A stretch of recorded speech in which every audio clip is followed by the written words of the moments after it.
Hey everybody, I'm Zach. And I'm Jesse. We're going to be reviewing this new battery next on Now Let's Review. So this is the Egretech Sonic 1200 portable power station. Yeah, so 1200 watts of output. 999 watt hours of storage. It's a very common battery size nowadays. But you know what's uncommon? What? The price. Listed MSRP is $999, which is kind of what you'd expect, usually in the $800 to $1,000 range. But then I just saw on their website that it was, I guess, on sale for $399. So like 60% off. Then I was like, okay, what is that real? So I went to Amazon. And on Amazon, I was confused too, because on Amazon, they list this at $599. But get this, you can get it with a 100-watt solar panel for $518. But you can get it for cheaper and a solar panel? So I don't know what to recommend. Normally I'd say go for $399, but then I'm like, with the solar panel, $518, that's pretty good. Yeah. I don't know what to say. I love getting these with solar because then there truly are solar generators, like they call them, but this is a portable battery. And let's just focus on its battery stats. Okay, so this has two AC outputs. That means your typical wall outlet, it can be outputting that. It also has a bunch of different USB ports. Yeah, let's walk through what you can get. So 1200 watts max of AC output. So that's great for pretty much anything, blender, even maybe a hair dryer.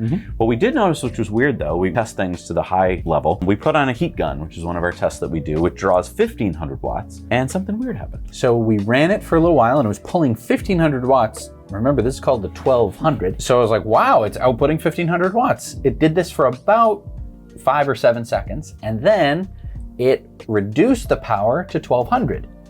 And I went, how did it do that? Because it didn't talk to the heat gun. The heat gun is not a smart piece of technology. Right, how do you get watts again? You multiply...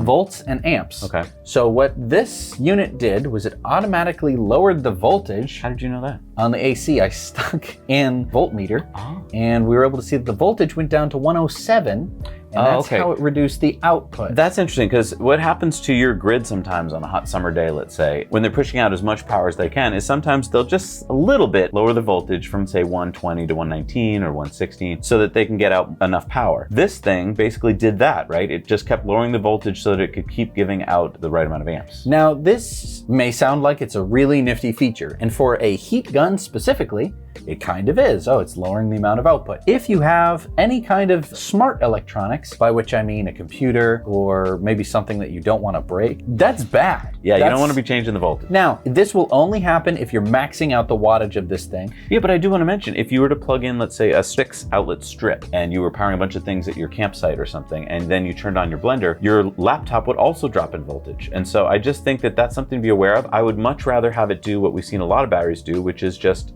blow the breaker. Right. There's different schools of thought in this. I just think blowing a breaker, then all the power's out. Okay, what did I do wrong, right? Instead of, hey, everything seems to be working, but then you come back later, fried a computer or something like that. That was the only weird thing to me. Other than that, it's really cool that it can output 1200 watts, because in this size range, normally we're talking 1000 watts. So having that extra 200 was pretty nice. You can also output on the top with a phone charger. Nice. Which is great. USB-A on the front, 2 of those, 24 watts, and USB-C on the front, 132 watts, 2 of those. Really fast charging if you want to use for USB. And then there's a DC port that you could output from as well. And it's basically cigarette lighter style car port cable. So then if you want to charge it up, you put the cable they provide over on this side. Yep, and it has this little flap that you fold up. Nice part about this is this doesn't come with a charger. You don't need one. All you need is one of these very ubiquitous cables, which means that if you happen to lose this, it's not a big deal because you can find another one. Right. There will be one plugged into the back of something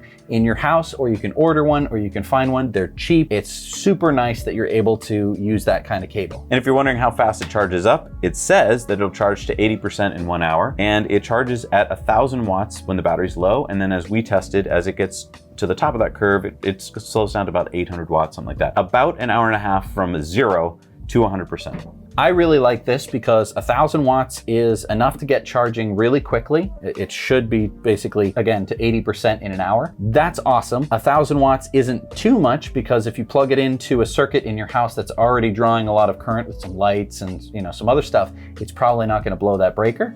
which is also really good. And then it tapers off at the top, which means that it should last a little bit longer, and I like that as well. Comes with this so that you can plug it into your car and charge from your car. If you do that, it's going to take about 9 hours from 0 to full. And if you want to charge it from solar panels, which use the same kind of input, so if you buy their 100-watt solar panel, it will take 2 days in the sun. If you get a 200-watt solar panel or two 100-watt solar panels, it'll take half that, 9 hours. So just be aware that this isn't the kind of thing you're going to charge up in an hour or two with the sun. It's going to take a while. And so essentially, you're limited in terms of the DC charging capability of this particular unit. Right. Yeah, I mean, that's what they were able to do in order to bring the price down. Right, because it has a 200-watt max PV input. So don't buy 400 watts of solar. It can't take it. Yep. Comes with a 24-month warranty. And let's next talk about the weight. So it's 22 pounds. Yep. And this weighs exactly the same as the Jackery, although I will say it's much smaller than the Jackery. The handle folds down flat. The looks of it are really nice. It has this sort of Apple look to it. It's not metal. This is plastic on the outside. I would say it's not the most robust plastic, so I wouldn't be throwing this thing around, but I do like the screen a lot. the screen's really good. It tells you a lot of different information. It's nice that it gives you actual percentages on the battery, so I have no complaints about that. And one of the big points for me is fans. So all of these have a fan because they have to cool themselves off as they're charging or if they're putting out power. And this was interesting was that until you really started pulling power out of it, the fan stayed quiet, stayed off. So it's a smart fan. What I want to say is a lot of these batteries just automatically turn the fan on as soon as you start to do anything. And you might be like, who cares, Zach? Well, if you're in a quiet situation, and let's be honest, a lot of times you're going to take this, maybe you're a musician, maybe you're out doing a little camping, and you really don't want to hear other noise if you can help it, especially if you're in a tent. So having this not turn on when it doesn't have to, I think is a big plus, and it only turned on when you really were pulling a lot of power from it. Exactly. When we were doing the heat gun test, so at room temperature, it took like 3 minutes of full capacity power before the fan turned on. So basically, it's a smart fan. It'll only turn on when it's hot. Now, this does mean that if you're outside on a hot day, the fan might turn on when you're drawing a lesser amount of power, but it's nice that it's dependent in that it doesn't just turn on the second you turn on the AC. Right, because there's something called vampire drain, and if it's always just going to turn the fan on no matter what, you're going to have more vampire drain. We have batteries right now that basically after a couple days of doing nothing are getting low. And you know, vampire drain will happen also if you keep an inverter on, and the same thing will happen here, but it's nice to know that you aren't drawing extra watts running a fan when you don't necessarily have to. So there's a button right here I just want to point out on the AC side that says AC power on. Yep. Shut that off when you don't need to be doing something. So a lot of times you'll plug something in and forget about it. Don't do that with the battery because then you're just keeping that electronic stuff on for no reason. Yep. Now, one thing that I will say is when you're charging it up from the wall, it will turn on that fan because it's trying to charge as fast as possible and has to cool itself off. Right. So keep that in mind. Yeah, because it can be noisy. I wasn't like thrown off by the fan. I just think that if you're using this like to run a CPAP machine or something like that, if it was constantly charging and the fan was constantly running, that might be a problem. Although I think with it fully charged, it's not going to run that fan.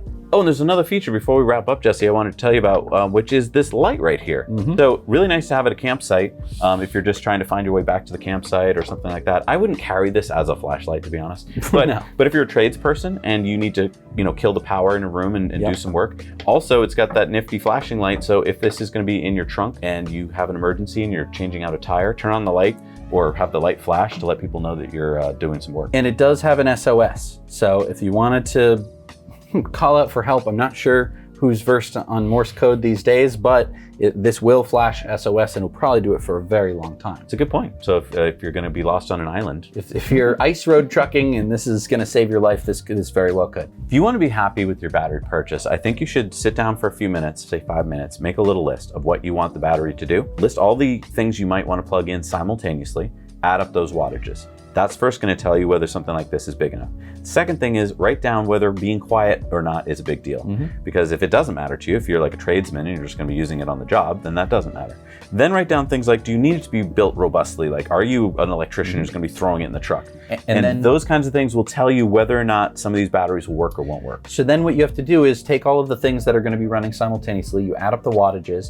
If the wattages are less than 1200, you're good. If it's more than 1200, what can you do without? Right. Or maybe you need to buy a bigger and more expensive battery. Next thing you want to do is how long do you need to run all of those wattages? Right. And the nice part is because this is basically 1 kilowatt hour or 1 it's 999 watt hours. You can simply do some simple division, take the 999 watt hours, divide it by whatever wattage you're Well, let me gonna be give you an drawing. example. So if you have a 10 watt item that's going to run for 8 hours, that is 80 watt hours. So you just keep subtracting it from the 999 until you see if you got enough left. You do have to keep in mind that there will be some vampire drain by keeping the AC side on or by having the DC side on. So there is something to consider there, but that's the basic math that you have to do in order to make sure that this is going to be minimum viable for you. And here's what I want you to do. Put in the comments down below what you're going to be using your battery for. I think a lot of people out there don't even know all the things you can use a battery for. For instance, I love watching buskers, right? And a lot of times they need a PA system and they can't find a plug.